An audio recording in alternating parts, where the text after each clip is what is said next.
საქართველოს. ბატონ გიორგი, ცოტა ხნის წინ ევროპარლამენტის საგარეო ურთიერთობათა კომიტეტის ანგარიში მოვისმინეთ, ხო? იქ არის ამ ჩანაწერში, რომ თან არ აღიარებენ საქართველოს პარლამენტს, თან არ აღიარებენ საქართველოს პრეზიდენტს და თან ოპოზიციას თხოვენ, რომ მოქმედი პრეზიდენტის დანიშნულ არჩევნებში მიიღოს მონაწილეობა. რა არის თუ არა ეს პარადოქსული საერთოდ ეს ანგარიში და საერთოდ როგორ შეაფასებთ ამ ანგარიშს? კიდევ ერთხელ მოგესალმებით ბატონო ვახო, მინდა გადაგიხადოთ ძალიან დიდ მადლობა გადაცემაში მოწვევისთვის. პარადოქსული მარტო ეს განცხადება კი არ არის, პარადოქსული არის ბოლო წლებში აი ამ ევროსტრუქტურების ბიუროკრატების ქმედებანი, რასაც ისინი აკეთებენ ჩვენი ქვეყნის მისამართით და ჩვენი საზოგადოების მისამართით.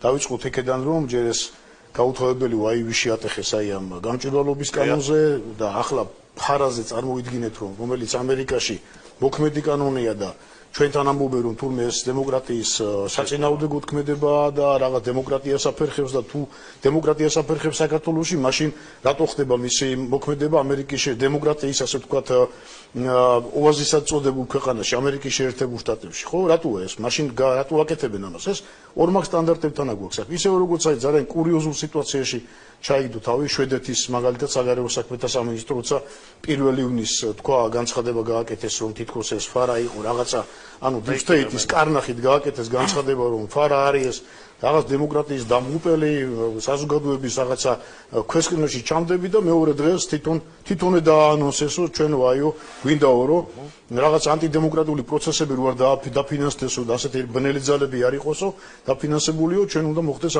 ამის გამჭვირვალება უნდა მოვახდინოთ. აი ძალიან მარტივად შეუიარაღებელი თვალითაც ჩანს, როგორ კურიოზულ სიტუაციაში ჩაიყენეს თავიანთი თავი და მე სულ ამას ვამბობ ხოლმე როგორც ისტორიკოსი, რომ ჩვენთვის ევროპა არის ქრისტიანული ცივილიზაციის ძალიან დიდი სამყარო, რომლის თანაშემოქმედებით ჩვენ ვიყავით საუკუნეების განმავლობაში და მე ახლა დიდი ისტორიული წიაღისეულით არ გადაგღლით, მაგრამ გეტყვით, რომ ქართული მეფეების წერილები ევროპელ ლიდერების მიმართ აი გაჯერებულია რითი, რომ საქართველოს როგორც ფარი ისტორიულად ისე გამოდიოდა ევროპელი ქვეყნებისთვის აი ამ სარკინოზების, ამ სარაცინების წინააღმდეგ და ევროპა რო დაეცვა და თავად იყო ჩვენი საზოგადოება აი ამ ქრისტიანული უდიდესი ცივილიზაციის ამ სამყაროს შემოქმედი. ჩვენ ეს ბუნებრივი გზა ავირჩიეთ.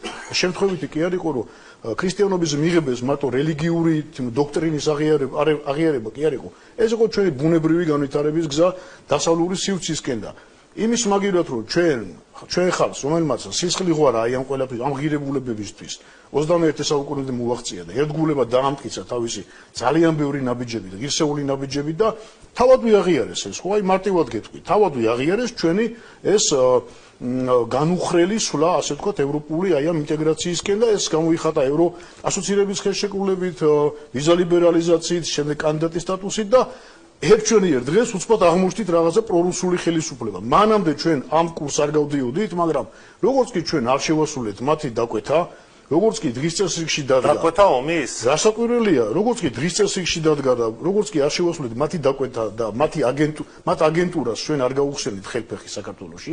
ეს აგენტურა იკვებებოდა ათეული წლები და მათ ძალიან უყიერი ნიადაგი შეექმნათ საქართველოში ამის მოქმედებისთვის და როგორც კი ეს აგენტურული საქმიანობის გამოჟღავნება დავიწყეთ, როგორც კი საქართველოს მთელი მსოფლიოს გასაგუნად ხმა ამოიღო და გადაეღობა აი ამ ბნელ ძალას, საუბარია არატრადიციული ცხოვრების წესის პროპაგანდის აკრძალვას, ეკლესიის წინააღმდეგ ბრძოლას, ეროვნული ცნობიერების დამხობის საწინააღმდეგო ამ ყველაფერზე გადაუდექით ჩვენ და ილიას დროშა რო ავაფრიალებ და ესეც უნდა იყოს, იმიტომ რომ ილიას გარეშე და ილიას გზის გარეშე საქართველოს ბუნებრივად ვერ განვითარდება. მაშინვე დაიწყო უკვე ჩვენზე რაღაცა თითით შეთითხნილი, გამოგონილი რაღაცა ნარატივის შექმნა, რომ აი რუსული ხელისუფლება, რუსული კანონი და ასე შემდეგ. იმიტომ რომ თვითონვე გაიხლარდნენ ევროპელი ბიუროკრატები, ვიმეორებ, ორმაგ სტანდარტებთან აგვაქვს საქმე, როდესაც ესე იგი ევროპული საბჭოს პრეზიდენტი ანტონიო კოშტა გამოდის და მოქმედი, ესე იგი ყოფილი პრეზიდენტთან მოლაპარაკებას აწარმოებს.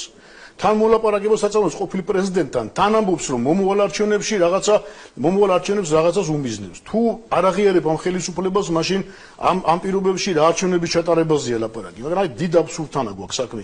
ისევე როგორც მაგალითად რუმინელი ევროპარლამენტარი გამოვიდა ახლა ამას წინათი და განცხადება გააკეთა, რაღაც აბსურდული განცხადება, ვინმე ბარნამ ასეთი გვარი არის, რომელმაც ბრძანა, რომ აი თურმე მელიას დაკავება არის რაღაცა კატასტროფა და რაღაც დემოკრატიული პროცესების რეპრესიები უწოდა მელიას დაკავებას.